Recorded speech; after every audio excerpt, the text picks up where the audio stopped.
어제는 성도의 대인관계라는 제목을 가지고 살펴봤습니다. 성도는 대인관계에서 인내해야 하고 진실해야 하며 이웃을 바르게 인도해야 한다고 했습니다. 오늘 본문에서도 역시 앞서 지금까지 묵상한 말씀에 참 반복적인 부분이 참 많이 있습니다. 그러나 모두가 아주 주옥 같은 교훈들이 넘쳐납니다. 반복된다는 말은 솔로몬이 그만큼 중요하다고 생각하고 강조하고자 하는 마음이 있다는 뜻입니다. 오늘 본문에서는 말에 대한 교훈과 함께 재물에 대한 교훈을 많이 주로 하고 있습니다. 그 중에서 우리는 말에 대한 것을 좀 생각해 보고자 합니다. 그래서 성도의 언어 생활이라는 제목으로 말씀을 살펴보겠습니다. 첫째로 성도는 언어 생활에서 입을 지켜야 합니다. 3절 말씀입니다. 말을 조심하는 사람은 자신의 생명을 보존하지만 입을 함부로 여는 사람은 자신을 파멸시킨다. 3절에서 말을 조심한다는 말을 원문에서는 지킨다는 그런 의미가 있습니다. 지킨다 또는 준수한다 하는 의미가 있습니다. 우리가 말을 할 때 해야 할 말과 하지 말아야 할 말이 있습니다. 이것을 잘 분별해야 합니다. 그리고 하지 말아야 할 때는 해서는 안 되는 것이죠.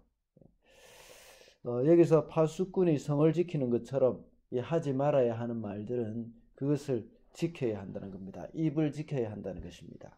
솔로몬이 아주 표현을 잘 했다고 생각합니다. 아주 시적인 표현을 하고 있는데, 왜냐하면 이렇게 파수꾼이 성을 지키는 것과 같이 이 자신이 이렇게 자신을 지키기 위해서는, 그것은 자신의 생명을 지키기 위해서는 입을 지켜야 한다는 것입니다. 그 성은 파수꾼이 성을 지킬 때에 그 성에 있는 사람을 지키고 생명을 보존하는 그러한 것입니다. 이와 같이 우리의 입을 잘 지키는 자는 자기의 생명을 보존하는 그런 사람이라는 표현입니다. 반대로 입을 잘 지키지 못하고 함부로 여는 사람은 자신을 파멸시킨다고 말씀하고 있습니다. 솔로몬은 잠언에서 입을 지키는 것에 대해서, 그리고 말을 적게 하는 것에 대해서 많이 강조를 하고 있습니다. 말이 많으면 실수도 많다는 것이 우리 어른들의 교훈이기도 합니다. 그렇지만 이것은 성경의 진리이기도 합니다. 말이 많은 사람들의 입에서는 좋은 말도 많이 나오긴 하지만 하지 말아야 하는 말도 나오기 마련입니다. 이러한 우리의 모습을 생각할 때에 우리는 입을 지켜야 한다는 것을 강조하고 있습니다. 그래서 2절에서는 선한 사람은 열매 맺는 말을 하여 좋은 것을 넉넉하게 얻는다는 그런 말을 하지만, 3절에서는 입을 함부로 여는 사람은 자신을 파멸시킨다고 말씀합니다. 그래서 말을 조심하기 위해서는 가장 먼저 입을 지켜서 말을 적게 해야 한다는 겁니다. 우리가 주로 지켜야 하는 말 중에는 어떤 것이 있습니까? 그것은 다른 사람의 비밀을 누설하지 말아야 한다는 것이 포함될 것입니다. 그리고 다른 사람의 허물을 또한 함부로 말을 해서는 안 되겠죠. 이렇게 입을 잘 지키는 사람은 자신의 생명을 보존하는 자라고 말씀합니다.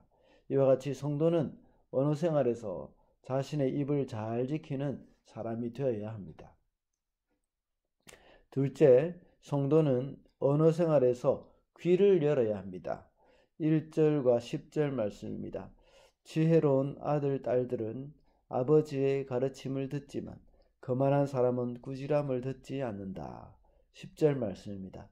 교만에서는 다툼만 일어날 뿐이다. 지혜 있는 사람은 충고를 받아들인다.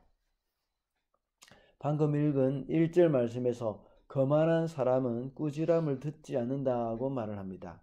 이것은 실제로 듣지 못한다는 말이 아니라 거기에 대해서 귀를 닫고 소리를 차단했다는 말입니다.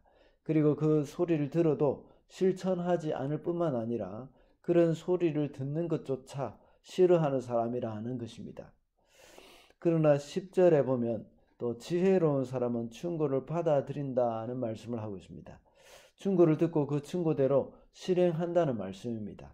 다시 말하자면 충고에 대해서 귀를 열었다는 말씀입니다. 이렇게 지혜로운 사람은 자기에게 하는 충고에만 귀를 열 뿐만 아니라 항상 다른 사람들의 말에 귀를 기울여서 듣기는 속히 하는 그런 사람들입니다. 그래서 야고보서 1장 19절에 보면 내 사랑하는 형제들아 너희가 알거니와 사람마다 듣기는 속히 하고 말하기는 더디하며 속내기도 더디하라 하고 말씀하고 있습니다. 듣기는 속히 하라는 말은 귀가 얇아서 다른 사람의 말에 쉽게 마음이 동요된다는 그런 말이 아닙니다. 관심을 가지고 경청하라는 말씀입니다. 그러기 위해서는 성의 있게 들어야 합니다.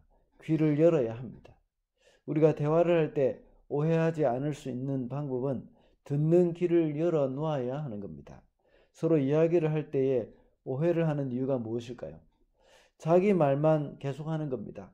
상대방의 말을 할 때는 그것을 잘 듣지 않기 때문입니다. 자기 말을 하기에 급급할 때는 상대방의 이야기를 들을 귀가 열려 있지 않습니다. 그러므로 우리 성도는 대화를 할 때 다른 사람들의 말을 주의 깊게 듣고 생각을 충분히 한 다음에 말을 해야 합니다. 마지막으로 성도는 언어 생활에서 정직해야 합니다. 5절과 6절입니다.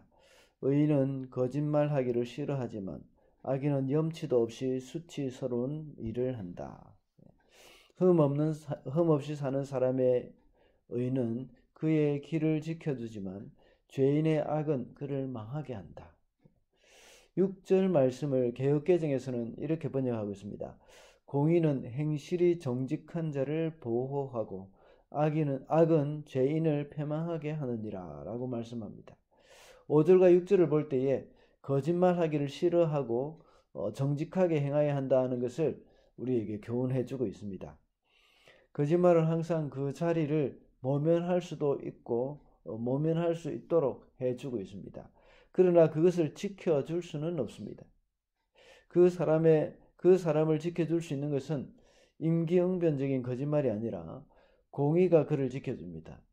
공의로운 행실이 정직한 자를 보호해주고 지켜준다고 오늘 본문에서는 말씀하고 있습니다.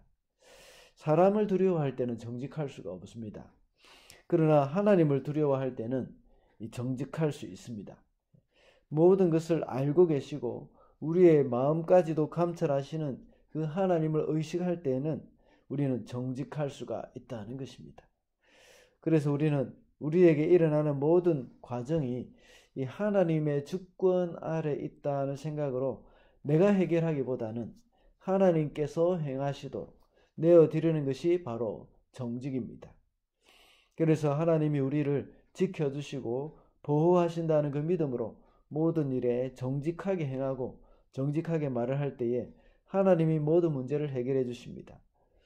우리가 거짓말하는 것은 내가 그것을 해결해 보겠다는 그런 생각 때문입니다. 그리고 또 정직하지 못한 것은 하나님에 대한 신뢰가 없기 때문입니다. 하나님께서 이 일을 이렇게 만드셨고 또 우리를 도우셔서 이 어려움을 잘 이겨나갈 수 있도록 하실 것이라는 그런 마음에 생각이 없기 때문이고 믿음이 없기 때문에 정직해 줄 수가 없다는 겁니다. 그러므로 정직한 사람이 하나님의 보호를 받을 수 있다는 것을 기억해야겠습니다. 그리고 그것은 바로 하나님을 의지하고 내가 하나님을 의지하는 그 마음으로 모든 것을 사실대로 이야기를 하면서 하나님께서 그것을 해결해 줄 줄로 믿는 그런 마음이 있기 때문입니다. 비록 과정에서는 손해를 볼 수도 있고 오해를 살 수도 있습니다. 여러 가지 위험을 통과해야 할 수도 있습니다. 그러나 결과적으로 볼 때에 이 마지막 승리는 정직한 사람에게 돌아오게 되어 있습니다. 왜냐하면 하나님의 보호를 받게 되기 때문입니다. 그러므로 성도의 언어 생활에 있어서 정직해야 함을 잊어서는 안 되겠습니다. 말씀을 맺겠습니다. 오늘은 성도의 언어 생활이라는 제목으로 말씀을 살펴보았습니다. 성도는 언어 생활에 있어서 입을 지켜야 하고 귀를 열어야 하며 정직해야 한다고 했습니다. 성도다운 삶은 사람을 설득하여서 언변이 좋아하는 언변이 좋다 하는 그런 사람이 아니라 다른 사람의 말을 주의 깊게 들여주고 또 정직하게 말하는 것임을 기억하고 오늘도 언어 생활에서 승리하시는 저와 여러분이 되시기를 바랍니다.